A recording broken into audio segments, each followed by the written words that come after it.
Standing in the middle of my brand new condo, the afternoon sun streamed through the massive windows, illuminating dust motes dancing in the air.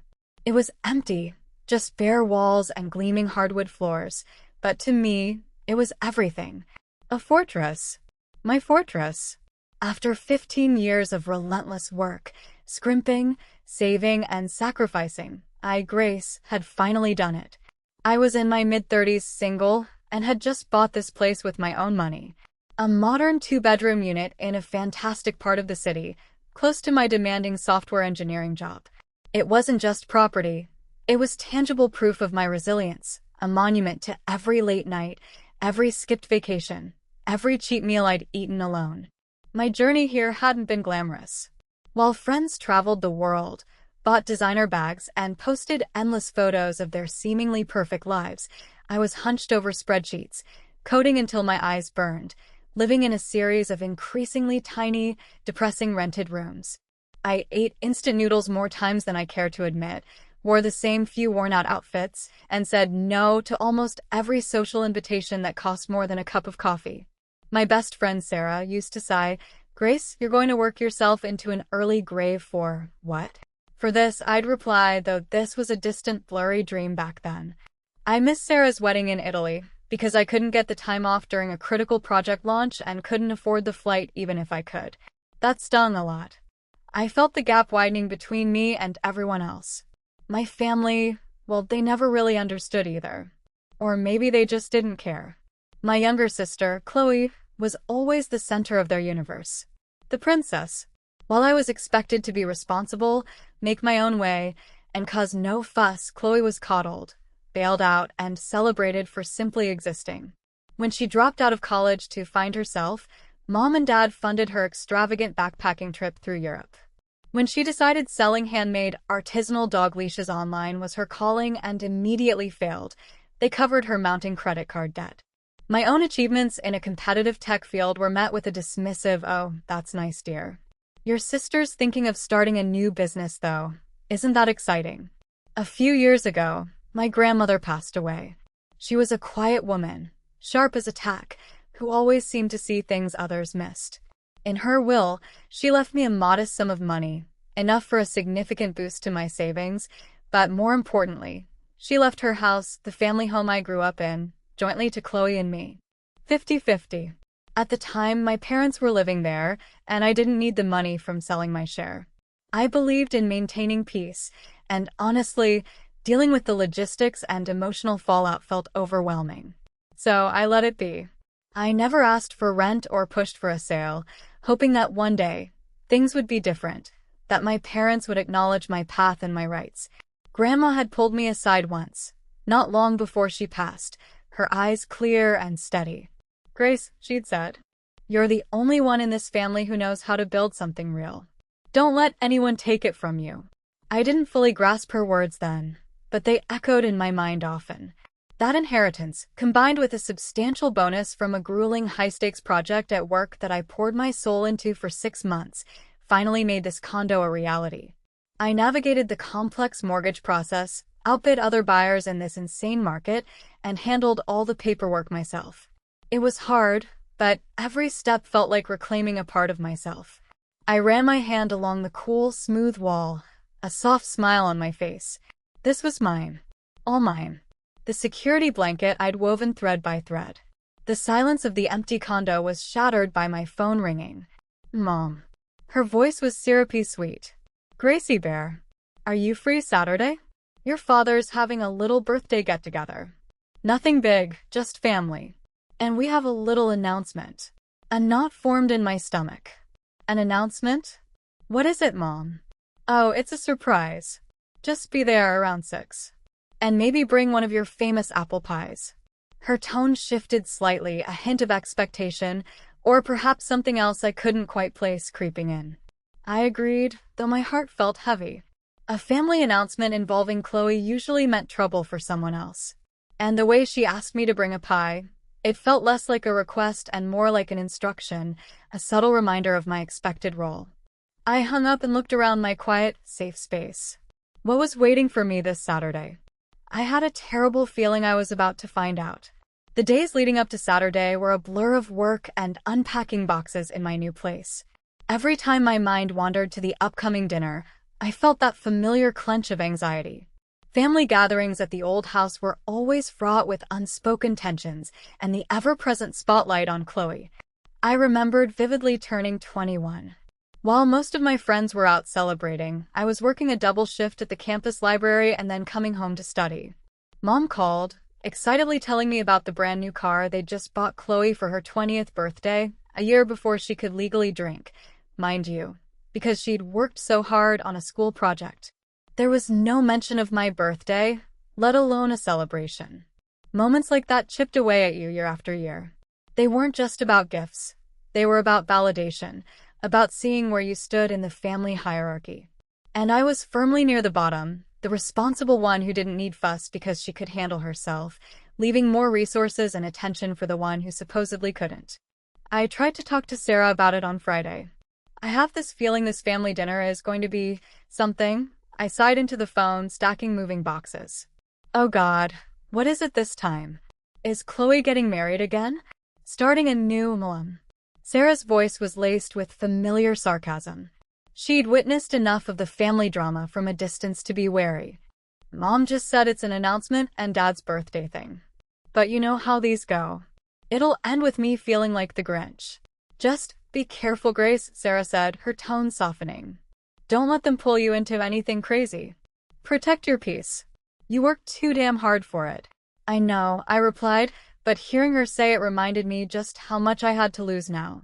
It wasn't just my peace anymore. It was this condo, this stability I'd fought for. Saturday arrived, bright and deceptively cheerful.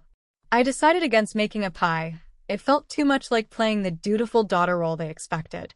Instead, I bought a nice bottle of wine, something I'd actually researched and thought they might enjoy, hoping it would show I wasn't completely detached. Driving to the old house felt like traveling back in time, but with a layer of dread. The house was a classic split level in the suburbs, comfortable but dated.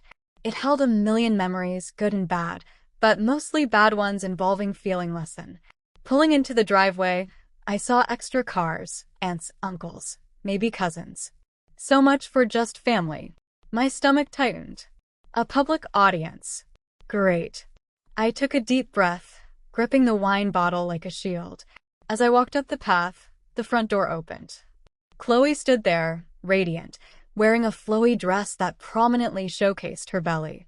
She looked expectant, like she was waiting for a cue. Grace, you made it, she chirped, maybe a little too loudly. Her eyes scanned me, lingering on my hands for a pie box. A flicker of something unreadable crossed her face when she didn't see one. Hey, Chloe, I said, offering a small smile. Happy birthday to Dad. Oh, right, Dad, she said, almost as an afterthought. She stepped aside, letting me in. The air inside was thick with the smell of roasted chicken and Chloe's sickeningly sweet, expensive perfume.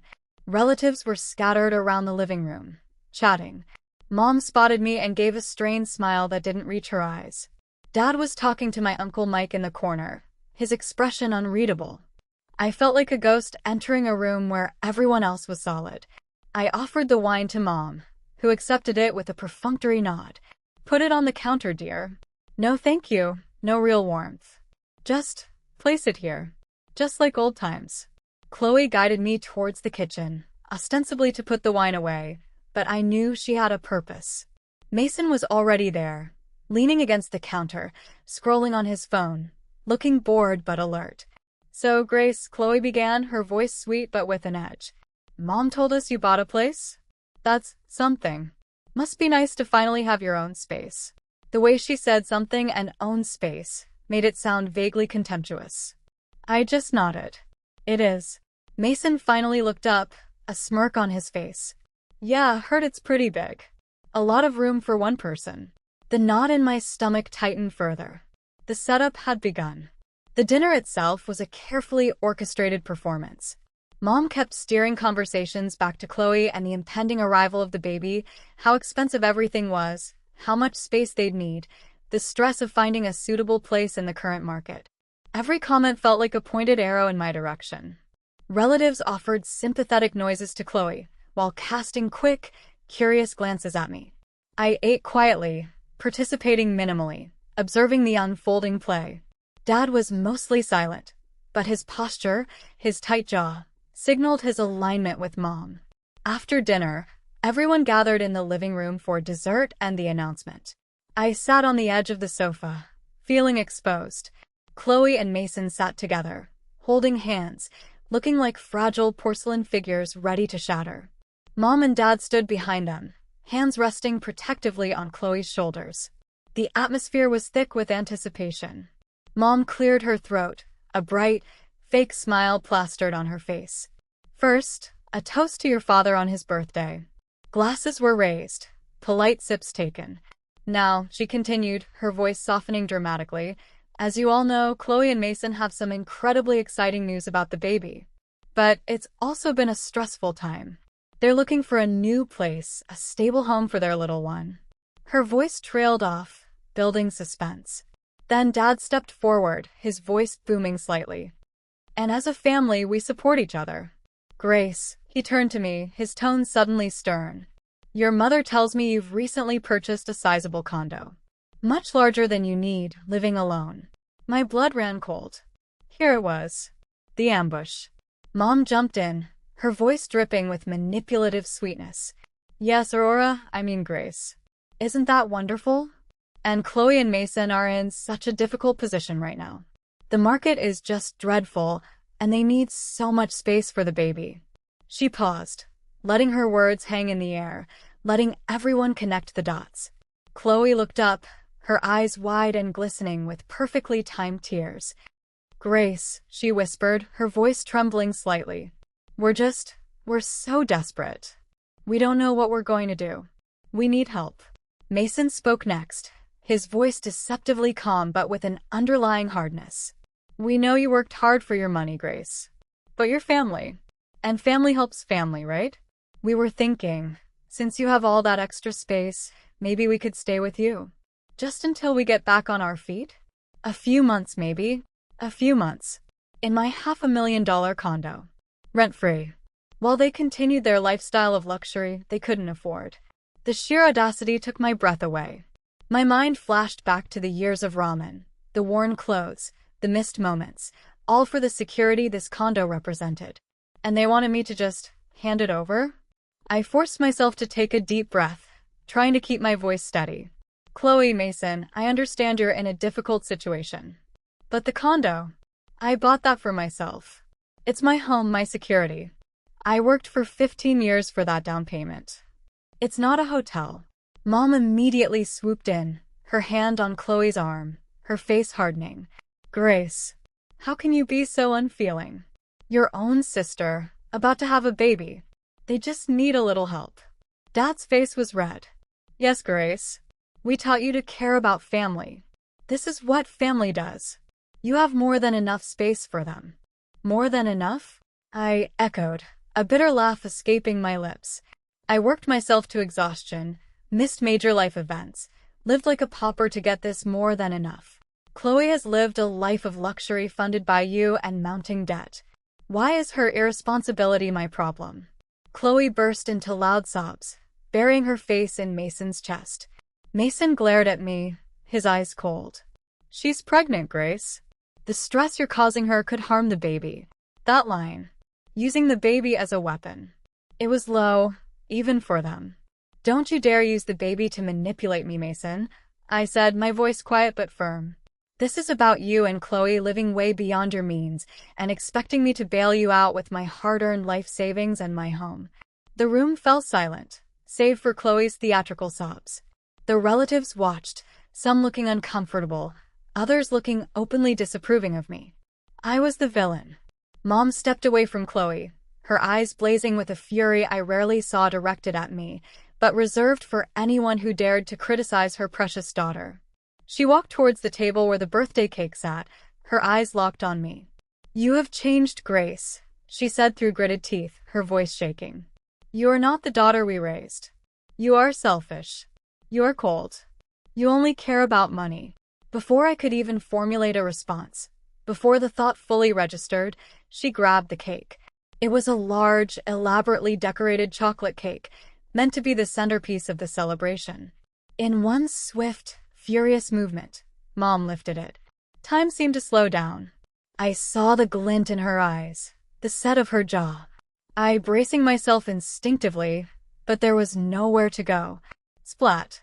The cake hit me squarely in the face.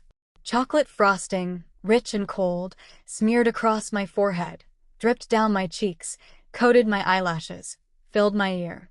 A chunk of cake landed on my shoulder, cream cheese frosting splattering down my shirt.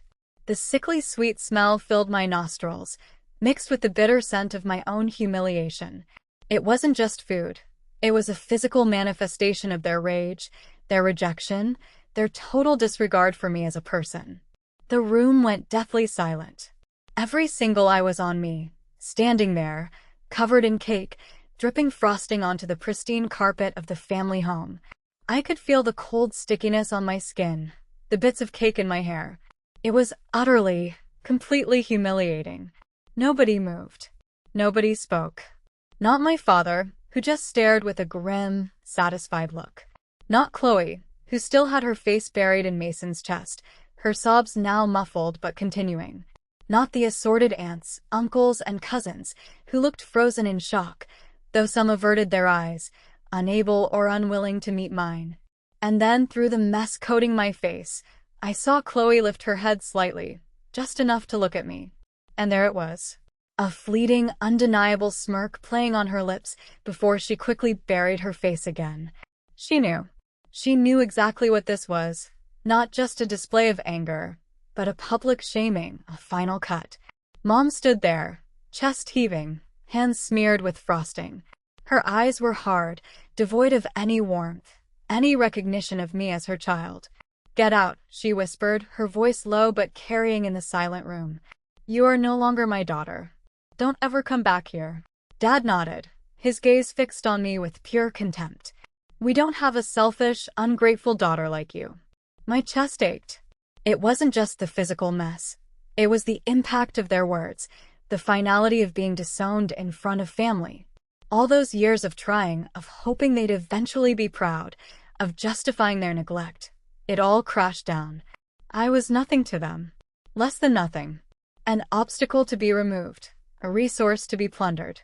I bit back the sob rising in my throat, tasting sweet, artificial frosting mixed with the metallic tang of humiliation. I straightened up, feeling the cold, sticky mess on my skin.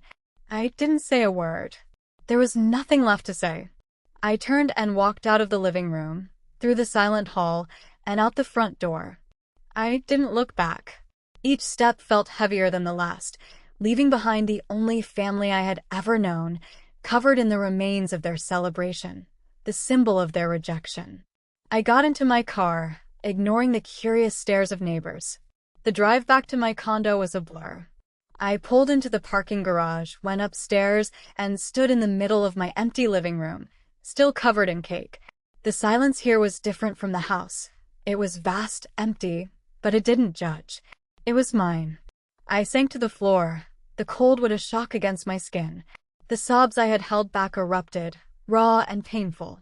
I cried until I had no tears left, until my body felt hollowed out. The smell of cake was overpowering. When the storm of tears subsided, I was left with a cold, hard knot of anger. They wanted to call me heartless? Fine. They wanted to treat me like I was dead to them? Fine. They wanted to humiliate me and take everything? Not anymore. Grandma's words came back. Don't let anyone take it from you. They had taken love, affirmation, and normal family life. They would not take what was legally, rightfully mine. My mind, which was so good at problem-solving and strategy at work, clicked into gear. The house. Grandma's will. My half. They were living in my property. My hand trembled as I reached for my phone, smeared with frosting. I bypassed the barrage of angry and manipulative texts already flooding in from Mom, Dad, and Chloe. I opened the browser. Top real estate lawyer specializing in inheritance disputes. Evan Ross. Over 15 years of experience. I took a deep, shaky breath. I cleaned my face with the back of my hand, smearing the frosting further. My voice might shake, but my resolve wouldn't. I dialed the number. This is Evan Ross. The voice on the other end was deep, calm, and professional. An anchor in the storm. Mr. Ross, I said, my voice trembling slightly despite my best efforts. My name is Grace Miller. I need legal advice regarding an inherited property, specifically, a house my parents are currently living in that was left jointly to my sister and me. Evan Ross was everything I needed in that moment. He listened patiently as I laid out the basic facts. Grandma's will leaving the house to both daughters, my parents' continued occupancy without compensating me for my half, and the recent family conflict that had brought this to a head. I kept my tone factual, avoiding the emotional chaos of the cake incident, unless it was relevant to the breakdown in the relationship that necessitated legal action. "Do you have a copy of the will?" he asked. "Yes, my grandmother's lawyer sent me one after she passed. It clearly states the house is to be split equally between myself and my sister, Chloe Miller. And your parents have been residing there exclusively since your grandmother's passing, without paying you any form of rent or buyout." "That's correct." He was quiet for a moment, taking notes. "Okay, Ms. Miller. Based on what you've told me, you have a clear legal claim to half of the property. The options are typically to reach an agreement for your sister or parents to buy out your share, for them to pay you fair market rent for your portion of the property, or, if no agreement can be reached, to petition the court for a forced sale of the property and division of the proceeds according to the will." This was it. The path forward. Not just retaliation, but reclaiming what was legally, undeniably mine, which they had conveniently ignored for years. I want my share back," I said, my voice gaining strength. The anger and humiliation fueled a cold, steady resolve. They've made it clear they have no respect for me, my boundaries, or anything I've worked for. They disown me. They've benefited from living in that house, my half of that house, while treating me like dirt. I want them to either buy me out at a fair market value, or I want the house sold so I can receive my half of the equity. Evan Ross's tone became grave.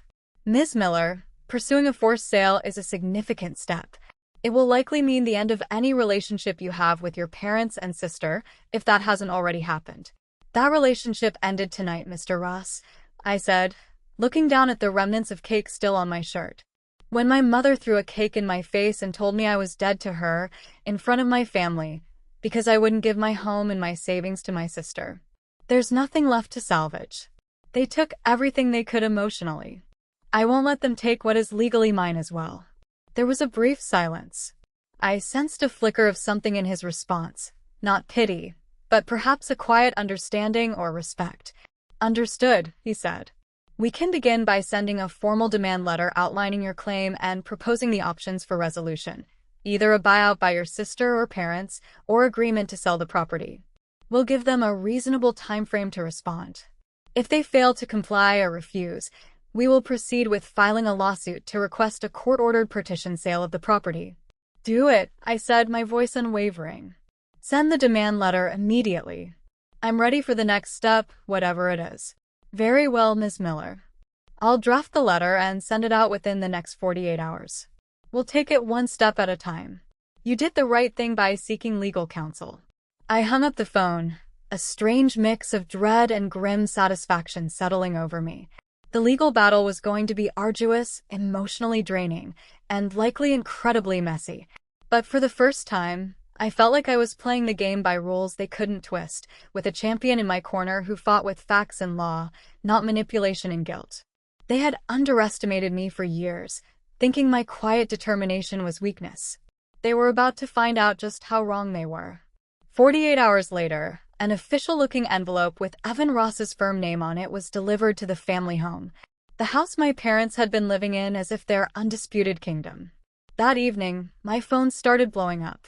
Not just texts, but notifications. Sarah called, her voice urgent. "Grace. Oh my God, have you seen Facebook?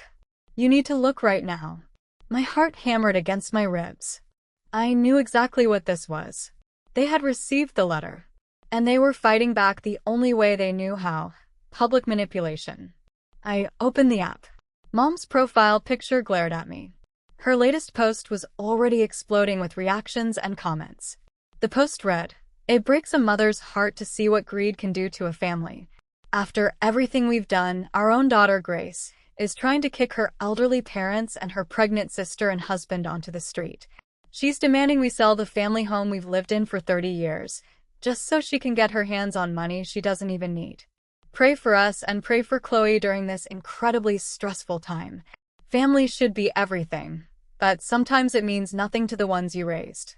There was a photo attached, Chloe looking pale and tearful, resting a hand on her belly, sitting on the sofa in the living room of the very house Grace was legally claiming half of.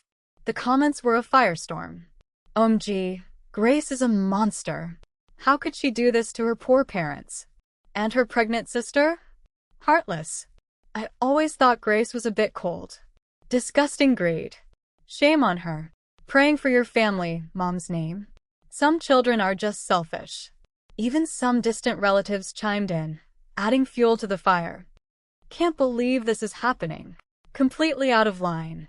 I gripped my phone until my knuckles were white. The pain was sharp. A fresh wound on top of the still healing one from the cake. They had twisted everything, painted me as a villain, ignored the years of sacrifice and the legality of my claim to the house, and the fact that they were the ones who had just disowned me. It was textbook manipulation, and watching people buy it, people who barely knew the situation, who were related to me, was devastating. Messages flooded in from Chloe and Mason too. Chloe, are you happy now? You're destroying this family. If anything happens to my baby because of the stress you're causing, it's on you. Mason, you think you're so smart? Going after our house? You have no idea what you're dealing with. This isn't over. I threw the phone onto the sofa, tears streaming down my face again. It hurt. It hurt so much to be so utterly misunderstood, so cruelly misrepresented, so alone. They were using every weapon in their arsenal. Public shame, guilt-tripping, threats, playing the victim card to perfection. For a moment, the sheer weight of it felt crushing. Was this really worth it? Losing everyone, being hated, for money? Then Sarah called again. Grace, don't read the comments. They're vile. But I saw the post. And I know you. I know this isn't about money for you. Are you okay? Hearing Sarah's voice, her belief in me, was like a lifeline. No, I'm not okay, I choked out. But I'm not backing down. I briefly explained about the inherited house and their refusal to acknowledge my claim until now. Oh my God, they're living in your house and trying to take your condo? Sarah sounded shocked and angry on my behalf. That's messed up, Grace. You do what you have to do. Don't let them win by breaking you. After the call, I wiped my face, the cold resolve returning, harder this time. The smear campaign was designed to make me fold under pressure, to make me choose public approval and a fake family over my rights. But it only solidified my decision. They had declared war. I wouldn't surrender. I picked up the phone and called Evan Ross. Mr. Ross, I said, my voice calm cold. You may have seen some activity online. My family is responding. I want to proceed. File the lawsuit for the forced sale immediately. No more negotiation. They've shown their true colors. Understood, Ms. Miller, Evan said. We'll initiate the court process tomorrow morning. Be prepared for this to be a difficult fight. I am prepared, I said, looking out the window of my empty condo. The streetlights below cast long, cool shadows. I had sacrificed years to build this secure space. I wouldn't let them tear it down, or take another piece of what was rightfully mine. They wanted to call me heartless? Fine. I would protect my heart and my future from them, no matter the cost. Months passed. The legal process was slow, tedious, and emotionally draining, just as Evan Ross had warned. There were papers to file, documents to gather, and the constant low-level hum of anxiety about what would happen next.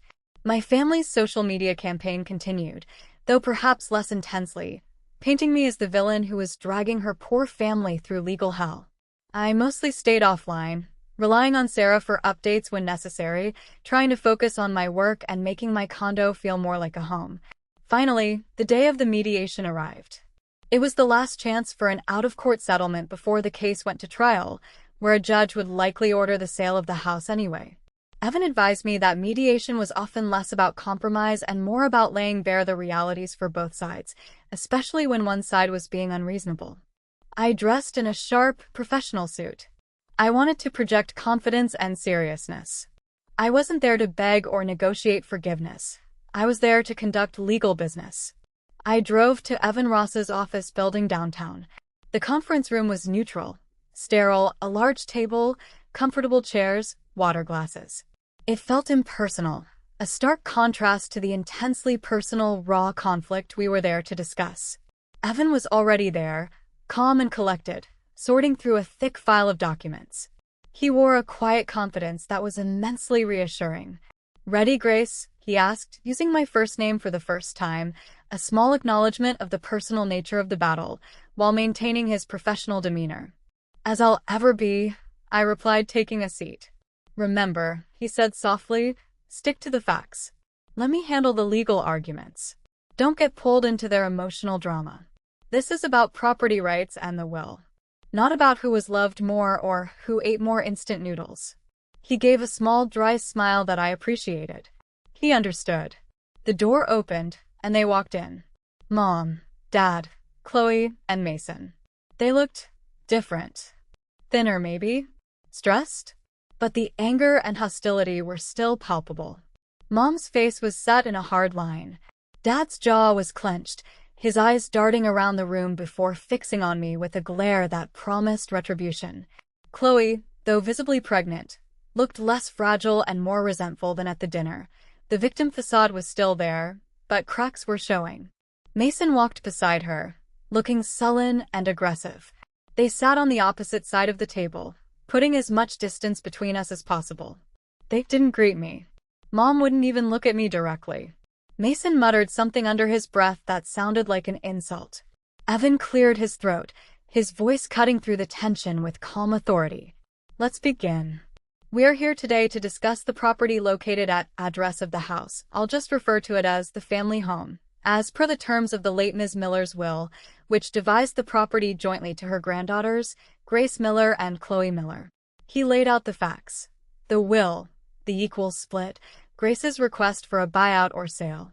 Mom immediately scoffed, leaning forward. "Half? She wants half? After we raised her, fed her, housed her? She wants to throw us out of our home for money." Her voice was loud, full of outrage, clearly meant for performance. Dad slammed his hand on the table, making the glasses jump. "It's our home. We've lived there for 30 years. How dare she try to take it from us?" From her own parents. Chloe, predictably, started to sniffle, dabbing at her eyes. "Grace, how can you be so cruel? We're about to have a baby. We need stability. You have a beautiful new condo, plenty of money. Why do you need to take our home too?" Mason leaned forward, his voice low and menacing. "Yeah, Grace. You think you're just going to walk in here and take what's ours? You're messing with the wrong people." Evan held up a hand, his expression cool. "Mr. and Ms. Miller, Ms. Miller, Mr. Davis. The legal facts are simple. The will is clear. Miss Grace Miller owns half of the property. She is not taking anything. She is claiming her legal right to an asset she co-owns. She is proposing solutions. Either you, her sister, or both of you collectively buy out her half share at a fair market value, or you agree to sell the property and split the proceeds equally as per the will." He stated the appraised value of the house, a substantial amount, confirming my half would be significant. "Buy her out," Dad roared. "We don't have that kind of money. She knows that. She's doing this to hurt us." "You could take out a mortgage against the property," Evan suggested calmly. "Or your daughter and her husband could contribute." Mason scoffed. "We're struggling as it is. We're not buying her anything. Especially not with the market like this." I decided it was time to speak. I looked directly at my parents, my voice quiet but firm, devoid of the emotion they craved. "You've had years to address this. Grandma's will was clear from day one. I allowed you to live there, to manage the property. I didn't demand rent or push for a sale when I easily could have. But you repaid that consideration by demanding I sacrifice everything I worked for, humiliating me publicly, and disowning me. This isn't just about money anymore. It's about principle. It's about finally acknowledging that I exist, that I have rights, and that you can't treat me like a doormat while benefiting from my inheritance. You have two choices: buy me out at market value, or the house is sold. Those are the terms." My parents stared at me, their faces contorted with rage and disbelief that I was standing so firm. Chloe's sobs seemed to increase in volume. Mason looked like he wanted to lunge across the table. Evan calmly closed his file. Ms. Miller's position is clear and well within her legal rights. If we cannot come to an agreement for a buyout today, we will proceed with the lawsuit for a court-ordered partition sale. The court will likely order the house sold at auction, which may not yield the best price, but the proceeds will be split according to the will. Are you willing to make a reasonable offer for a buyout or agree to list the property for sale? Silence. They just glared at me, spitting accusations and insults under their breath. It was clear they had come expecting me to back down under pressure, to be shamed into submission. When that didn't happen, they had no plan B. It seems we have reached an impasse, Evan stated, standing up. We will proceed with the lawsuit. My parents and Chloe looked genuinely panicked for a fleeting second, quickly replaced by fury. They gathered their things, muttering threats and hateful words. You'll regret this, Grace. Dad growled. I hope you enjoy your money because you've lost your family. Mom spat, her eyes cold as ice. This is karma, Grace, Chloe whimpered dramatically. You'll see. Mason gave me one last hostile look before following them out. The door closed behind them, leaving a silence heavier than before. Evan looked at me, a knowing look in his eyes. They won't settle. We'll file. I know, I said, feeling utterly drained, but also a strange sense of liberation. It was over. The hope, the negotiation, the trying to make them see reason. It was done. The legal process would run its course. And I had stood tall. Months turned into more months. The lawsuit proceeded. There were more papers, more legal back and forth, but the outcome was increasingly inevitable. Faced with the reality of a court-ordered sale, which might fetch a lower price than a conventional sale and incur significant legal costs, my parents and Chloe eventually had to concede. They didn't agree to buy me out. They simply couldn't, or wouldn't, put together the funds. Instead, they reluctantly agreed to list the house for sale with a realtor. The process was painful from a distance. I received updates from Evan, showings, offers, negotiations. I knew my parents were still living there, packing up the life they'd built in the home my grandmother had intended for her granddaughters to share, but which their own actions had now forced them to leave entirely. I felt no joy in their displacement, only a grim satisfaction that I was finally receiving what was legally mine, a consequence of their own cruelty and entitlement. The house sold. It fetched a good price, close to the appraisal value Evan had used. After legal fees and other costs were settled, a significant sum was deposited into my account. It wasn't just money, it was validation. It was proof that my rights mattered, that their manipulation and lies couldn't erase the law, and that standing up for myself, no matter how painful, was the right thing to do. My condo was no longer empty walls and floors. It was my home. I had decorated it thoughtfully, filled it with things that brought me joy and comfort. The living room, once a symbol of lonely sacrifice, was now a sanctuary. I had a comfortable sofa, shelves lined with books, art on the walls. It was a space built by my effort, protected by my resolve. The silence from my family was absolute. No calls, no texts, no more public attacks. Perhaps Evan's firm sent a cease and desist regarding the defamation. I didn't ask. They were gone from my life. The cost of my victory was the loss of my immediate family.